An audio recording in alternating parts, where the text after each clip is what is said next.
Good morning, beloved ones. Turn to someone and tell them, I am present and accounted for. I am present and accounted for. Yes, I am present and accounted for. It's good to be present for your own life. I'm going to do a talk pretty soon called Signing Up but Not Showing Up. It's coming. Wait for that one. I was going to do it next week, but I just was told I have another one to do. Yes, it's good to be present and accounted for your own life. And yet, have you ever thought to yourself or found yourself saying that life would be wonderful if it weren't for all the problems standing in the way of my happiness, my prosperity, my health, my wealth, and my peace of mind? We know the statement people have said, oh, life is full of problems. And for some, that's a problem, right? And for others, not so much. And I'm thinking, well, wouldn't you want to be among those for whom problems are not problems? Wouldn't you? Yeah, I want to be counted in that number, where problems aren't a problem. Eckhart Tolle said that there are no problems, only situations, right? There are no problems, only life situations. And while I was meditating yesterday, I was deep in meditation. It was a very powerful meditation, and this thought popped into my awareness. And the thought was that problems are a product of the mind. Problems are a product of the mind. Now, sometimes we think, no, these are some real things I have going on in my life, right? Real problems.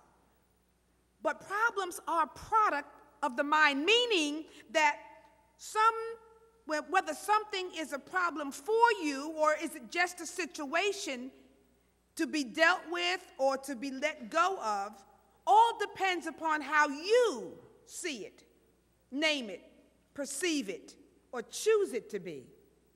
Whether something is a problem for you or whether it is simply a situation that is calling to be dealt with or let go of, all depends upon you, right? How you see it, name it, perceive it, choose it, and experience it, therefore, in your life.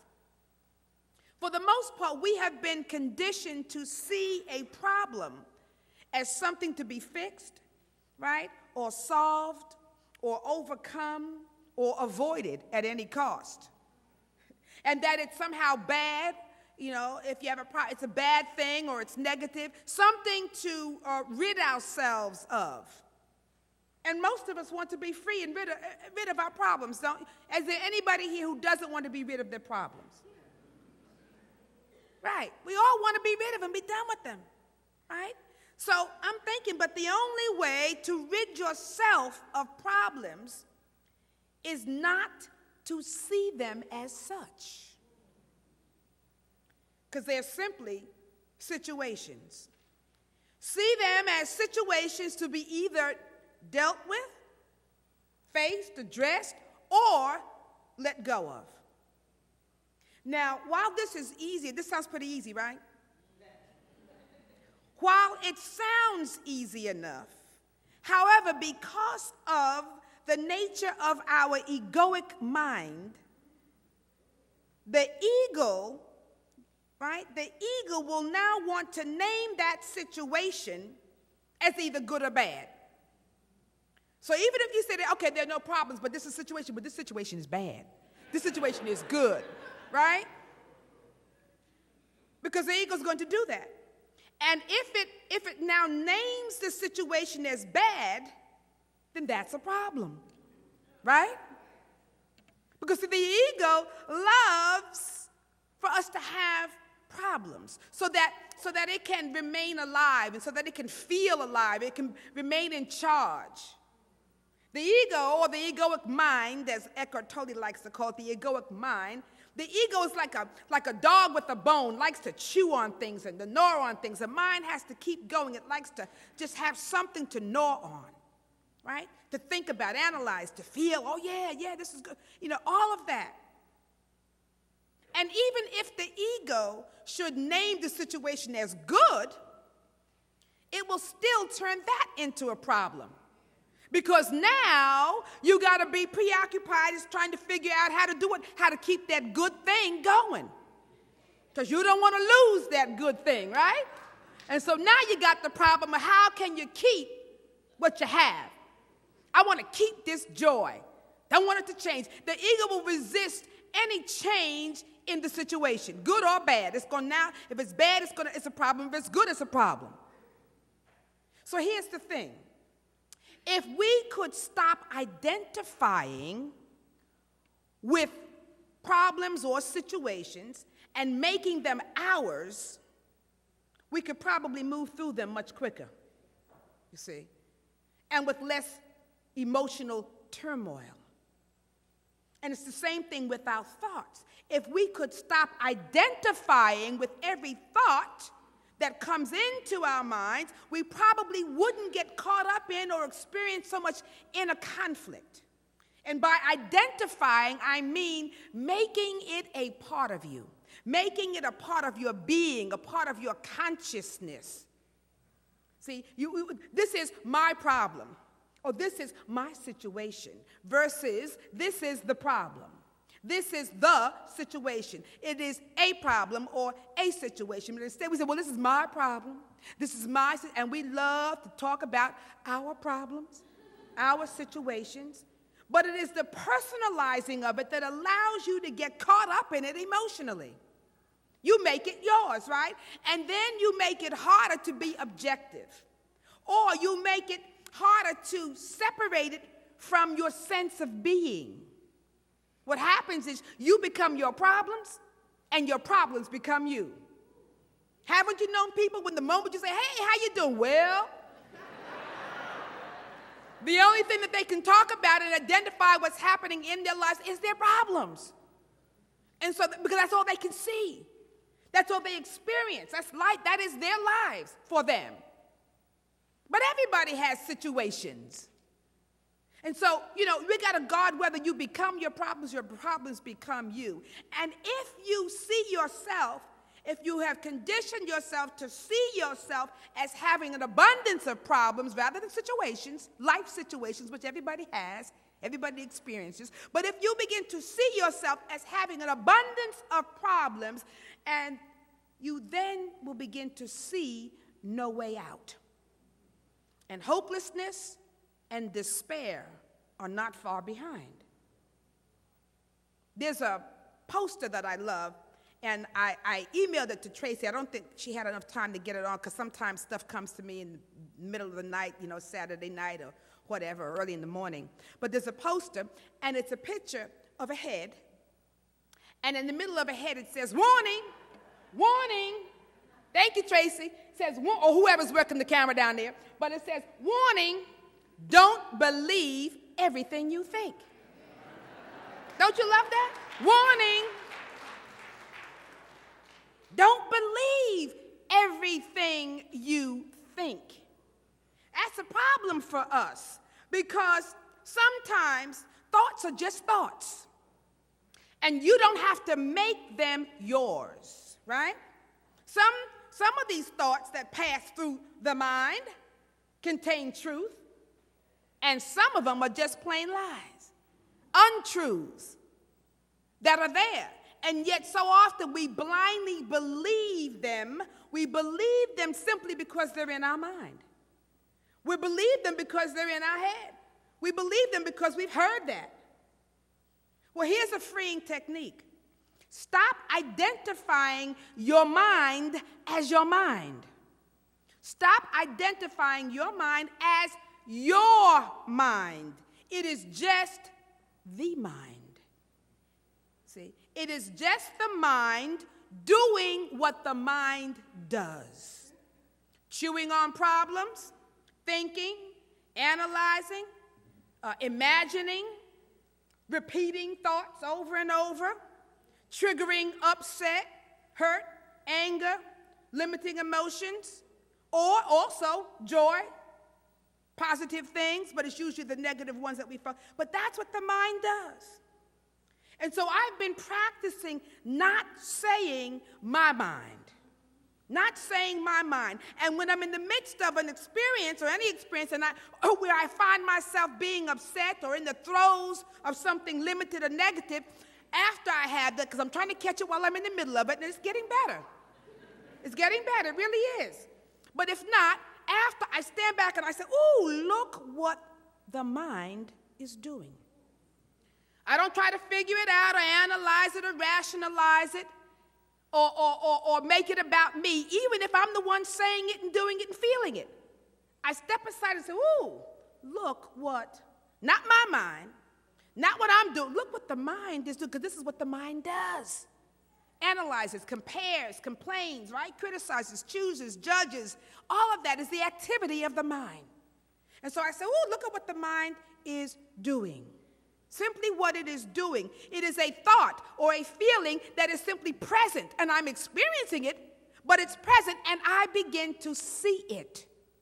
To simply see it. Oh, there's anger within me. Oh, wow. There's joy or bliss. Oh, wow, the mind is rationalizing.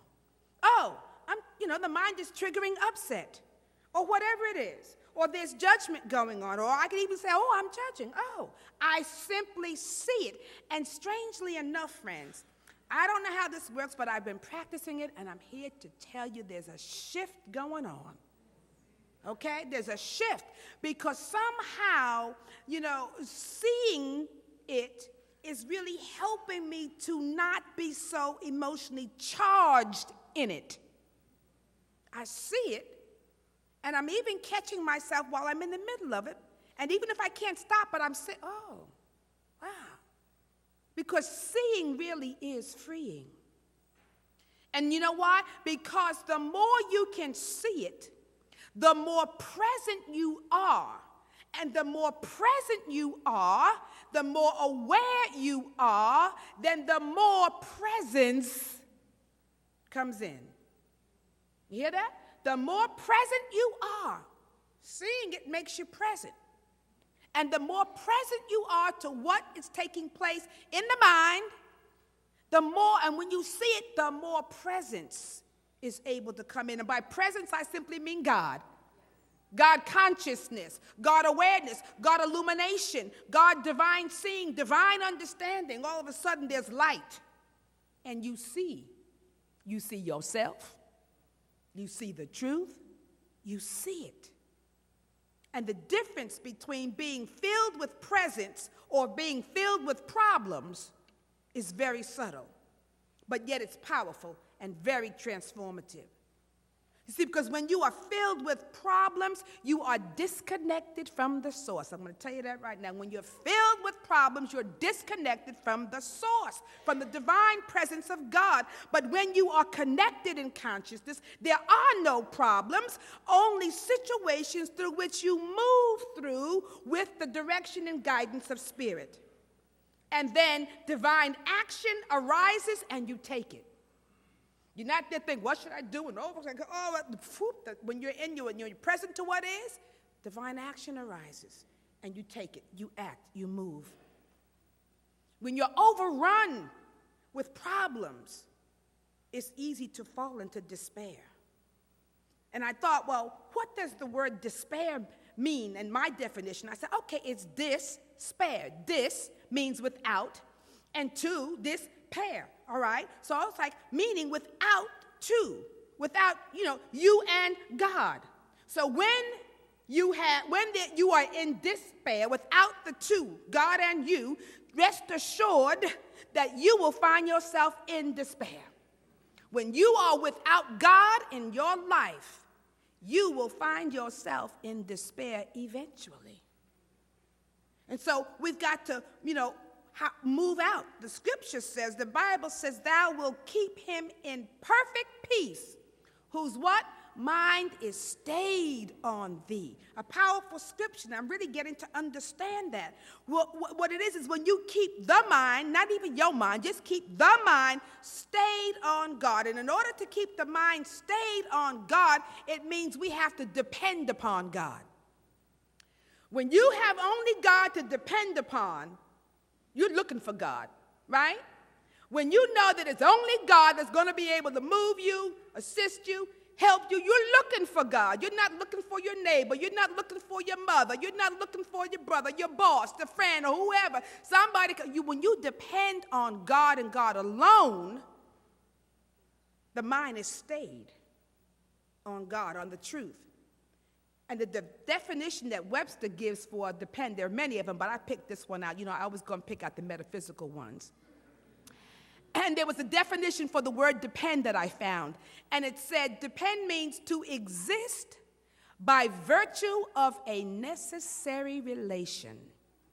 To exist, to depend, is to exist by virtue of a necessary relation. Your relationship with and to God is necessary for your existence. It's necessary. You have to depend upon God. Because whether we are aware of it or not, we are here for God and not the other way around. Sometimes we think God is here for us. But we are here for God. And when we truly start to become aware of that I am here for God, I am here as the living vessel and expression of the divine. When you are truly aware that God is finding expression through you, then you'll be more willing to get out of the way and to let God be God in and through you, in and through your life, in and through your affairs. This is not your activity, it's the divine activity of God moving in and through you, through your life, through your affairs. Thou wilt keep him in perfect peace, whose mind is stayed on thee. Keeping the mind stayed on God. And try not to venture too far out on your own.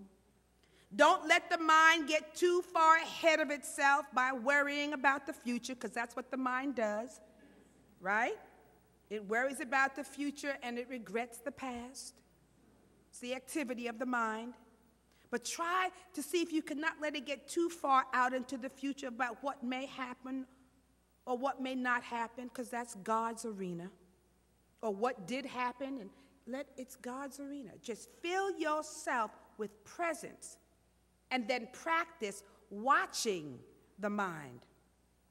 And when you develop that as a practice, you will find the presence taking over and the mind calming down. And what used to be a problem or used to be problematic for you begins to fade away. The emotional charge begins to lessen, and it fades away and allows you to simply do whatever is needed to be done, to hear whatever is needed to be for you to hear, and to see whatever is needed for you to see. Whatever is needed for that situation becomes apparent to you, and you move, right? It's very, very powerful. You do whatever is needed to be done. Because when you can watch, I understand now why Jesus told us to watch and pray. Watch and pray, right? We have to watch the energy and the activity of the mind. Watch when it takes you way out here. Watch, ooh! A couple of days ago, when my nephew was here, I watched my mind take me way out to left field. Ooh, I had to stand back and say, woo, look what the mind was doing and feeling and expressing. But in that seeing, it really helped me. Watch and pray. Watch what the mind is doing, because it loves to keep things stirred up, right? Keep you thinking and analyzing, criticizing, judging, comparing, all these things that we engage in. And when you find yourself caught up in the throes of the activity of the mind, and you will be, don't worry about that. And even if you can't stop the process while you're in it, afterwards, see it. Try to just see it, right? Oh, look what the mind just did. Oh, look what the mind was engaged in. See? And try not to make it personal. Not look what I just did. Oh, look what I just said. Look what the mind just did. Look what the mind just said, right? Look what's happening here. Try not to make it personal, because the moment you make it personal or about you, then you're hooked. You're going to be caught up in it. Guilt, whatever, trying to fix it, feeling bad, whatever, blaming, whatever. But you don't have to do that. Watch and pray.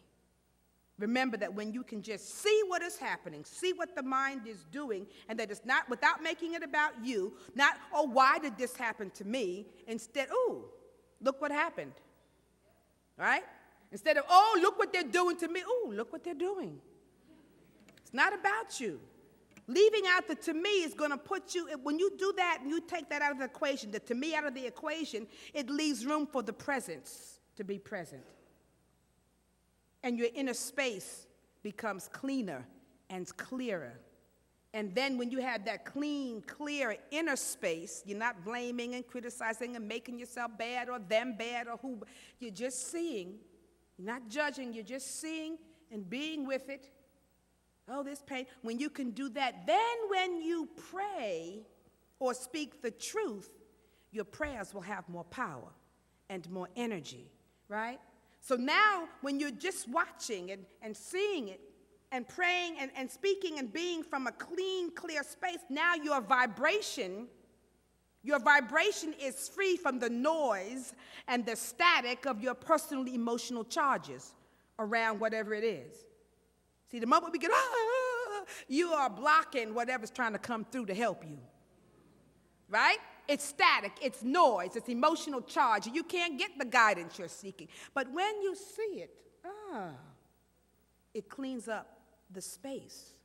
So what happens is now you watch and you pray from that clean space. You watch the mind's activity without being hooked, and then you pray. And then when you pray, you get ready to watch. Because then you're going to watch what God is going to do. Then you'll be able to see what God is doing. You watch and you pray, and then you pray, and then you watch. Woo! Look what God is doing. Look how God is showing up. Look how this is working out. God is working it out for my highest good. Do things ever work out when you get out of the way? Aren't you amazed sometimes about how God has worked it out without you trying to work it out? You know? Sometimes I have to go, ooh, God, wow. Look at you. Work it out. Work it out. Work it out for my highest good, yes. And we just want to be clear about this whole situation of problems and things, that when you are connected to the present, it doesn't mean that there will be no more stuff that happens. Stuff is going to happen. That's just the way life is. So being connected does not mean that stuff is not going to happen, but what it does mean is that you will now begin to see it differently. You will begin to approach it from a higher vibration. You'll be able to access solutions and answers more quickly without your mind trying to figure it out. It will come into your being. You will understand that things are happening, but not just happening to you. They're just what? Happening. You'll be able to act from a clean, clear space, and you'll know that everything changes, everything passes, and that there's no permanence except in God. So you let it be. Whatever it is, you let it be, because it's going to change in a minute. It's going to change. So you let it be, you let it go, and you'll let it go more quickly. All of a sudden, a grace starts to come in. A grace starts to settle into your being, and you recognize trouble don't last always.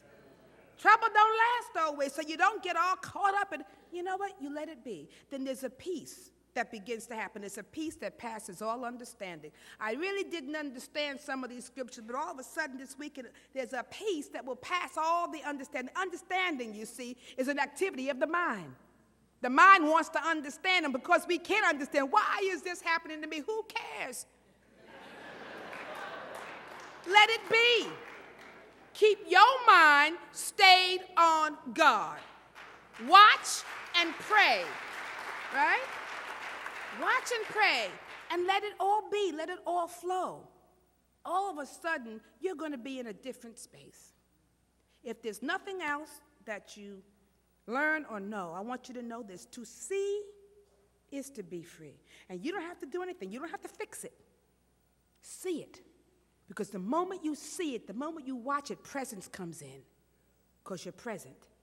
God comes in and does the healing, the transforming, the changing, the passing, the letting, the allowing, the growing, the manifesting. That's all God's work. You just see. So watch and pray, and then pray and watch, and see if the problems don't turn into presence. It all fades into God. Blessings. Namaste. Namaste. Thank you. Share.